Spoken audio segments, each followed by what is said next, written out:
Coba ganti aja bukan KDM, siapa aja. Meskipun dia Gerindra, meskipun dia koalisi, tapi dia nggak punya pengalaman yang banyak, saya yakin terbata-bata juga.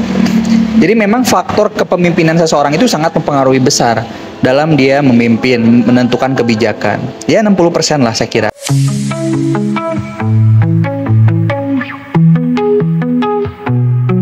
Ini tuh saya jadi inget dulu kalau salah kita pernah ngopi gitu sama siapa ya, sama Paris ya. Itu bicara, saya kalau salah nyempil dulu KDM cuman belum jadi gubernur. Oke. Itu dulu tuh saya berbicara kenapa sih kayak dulu Bandung banyak banget problem kayak banjir, kayak sampah gitu kan numpuk. Itu kenapa kebijakannya nggak bisa cepet? Karena dulu salah satu jadi wacana kita karena mungkin belum ada ACC dari pusat. Ya. Karena harus ada eskalasi. Nah ternyata saat ini ketika KDM jadi, kayaknya KDM nggak mikirin ya, nggak mikirin ke pusat kayak gimana. Dia harus beres dulu. Bahkan kalau saya lihat dari beberapa video yang beredar, dia kayak mengeluarkan apa-apa sendiri dari kantongnya sendiri. Nah, itu apakah nantinya gak akan jadi problem di pusat, meskipun mungkin sekarang KDM tuh istilahnya satu gerbong dengan presiden gitu. Berbeda mungkin dengan kalau misalnya si KDM ini dari partai oposisi. Bagaimana perspektif dari Pak? Menurut saya sepakat sama Kang Irsan bahwa dalam memimpin itu kita tidak hanya berpikir faktor kecakapan dan kesanggupan dari sosok si orang itu, tapi ada faktor X juga kan, faktor partai pendukung, faktor dia oposisi atau koalisi, itu sangat mempengaruhi dalam bergerak. Ya kalau berbicara kok KDM bisa sangat luwes, bisa sangat cepat, oke lah kita berbicara karena dia dekat dengan RI 1 Pak Prabowo, atau kita bisa bilang karena yang bersangkutan memang sudah punya pengalaman cukup banyak. Cuman kalau berbicara cepat atau lambat, memang faktor yang sangat mempengaruhi itu adalah faktor personal, Kang, dari seorang pemimpin tersebut. Coba ganti aja bukan KDM, siapa aja. Meskipun dia Gerindra, meskipun dia koalisi, tapi dia nggak punya pengalaman yang banyak, saya yakin terbata-bata juga. Jadi memang faktor kepemimpinan seseorang itu sangat mempengaruhi besar dalam dia memimpin, menentukan kebijakan. Ya 60% lah saya kira. Nah contoh aja, ya kalau berbicara kota Bandung, Om Parhan. Saya kenal Om Parhan dari lama, dia seorang presenter gitu ya.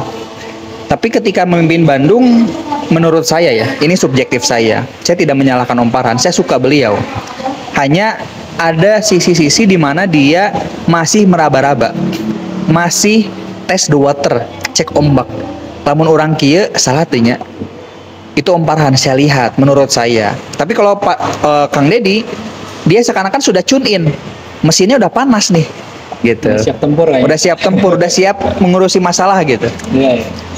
Kalau Om Parhan masih nyabak-nyabak heula gitu. Test the water. Terus gini Kang, satu lagi. Terakhir, sosok kredibilitas seorang pemimpin itu sangat mempengaruhi bargaining. Ya, kalau kita lihat ya di YouTube-nya Kang Deddy, banyak orang yang takut sama dia, segan sama dia, kagum sama dia. Karena apa? Karena kredibilitas dan sosok dia sudah terbangun sejak lama. Maka mau sekuat apapun oligarki yang ada di Jawa Barat, bertemu Kang Deddy pasti mikir dua kali. Iya. Kalau berbicara Om Parhan, dia kan pengalaman di pemerintahan baru sejak dia terpilih menjadi anggota dewan 2019. Nah, karena apa Kang? Ya kita nggak bisa pungkiri lah, sekelas kota Bandung ini kota besar, pasti ada oligarki di belakangnya. Om Parhan juga dalam bergerak nggak mungkin dia tebang sana tebang sini, karena dia juga harus lihat ini di belakang ada siapa, gitu. Oke, menarik dari bicara tentang hukum, perspektif dan ideologi, terus bicara sekarang yang lagi hangat KDM, bicara. Cuman ya kita harus bersambung, dan sebelum saya kasih bersambung ya di end of kamera. Menarik tadi berbicara dengan media, terus kalau saya ingat media tuh kalau kata David Pellets, siapa orang yang menguasai narasi. Narasi itu kan hari ini media ya. Siapa yang mengenarasi, dia akan mempunyai power, dapat mengendalikan kondisi masyarakat sosial. Dan terakhir, ini boleh dijawab atau tidak, tadi kan berbicara dengan sekelas Bandung aja pasti ada oligarki ya. Nah, ini KDM, apakah ada oligarkinya kah di belakangnya?